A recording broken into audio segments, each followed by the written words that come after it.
Hi, this is Ben Bolton with the Fox 5 Digital team here with part of our sports team, Justin Felder. He actually just got back from Brave spring training. Yeah.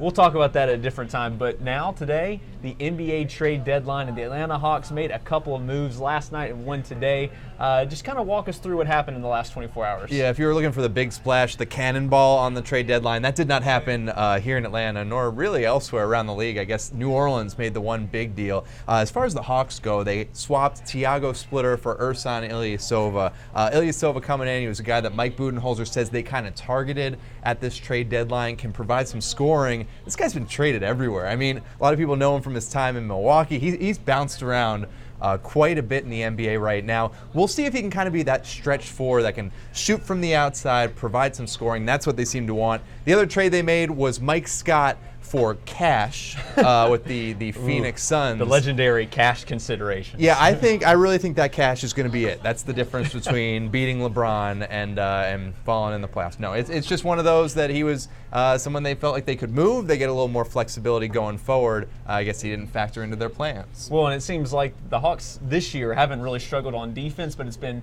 gaining some of that offense back that they lost in Al Horford. So do you think Ersan Ilyasova can help improve that? And Kyle Korver as well. Remember, one of the NBA's best three-point shooters. Ilyasova is not Kyle Korver, but he's a big guy, 6'10", 6'11", who can shoot the three. So maybe he can provide a little bit of the floor spacing, allow Paul Millsap, Dwight Howard to work a little bit, maybe provide some more lanes for Dennis Schroeder to work with. I think that's what they're thinking. And Mike Budenholzer, Hawks head coach, loves big guys who can shoot. Remember, they lost that with Al Horford. Maybe Ilyasova can fill that role. I wouldn't look for him to be a huge game changer, but like you said, they want points. Yeah, in terms of like the overall trade deadline, we expected maybe a Paul George or Jimmy Butler or somebody big to move, but like you said, very quiet.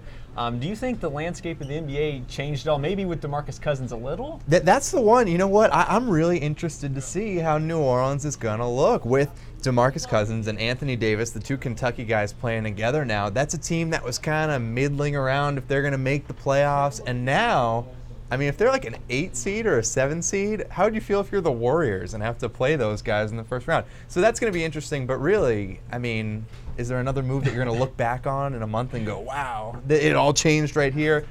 I don't know. It looks like a lot of teams happy with what they have or just not wanting to make a big move. Well, and I'm right there with you, too. Just nothing groundbreaking that happened today, even though everybody was covering it, like you said, hour-long specials, 30-minute specials. But I think to wrap it up, I just want to know your thoughts, since you've covered the team since day one this season. Do they have a chance? Are we still waiting? Like, if Cleveland has an injury, I think that's always the caveat. Do they have a chance? Well, that's the question right now. As they get ready for Friday night, getting the second half started at home against Miami, they're sitting in the 5 seed in the playoffs. So that's kind of a familiar place for the Hawks, where if they can win that first-round playoff game right now, it would be against Toronto. If everything holds through the second half, they'd see LeBron James in the second round. So the big question is, if you're in the Eastern Conference, are you getting better to where you can compete with the Cavs, or do you need to maybe take a couple steps backward? It seems like the Hawks at least feel like, let's give it a go with what we've got.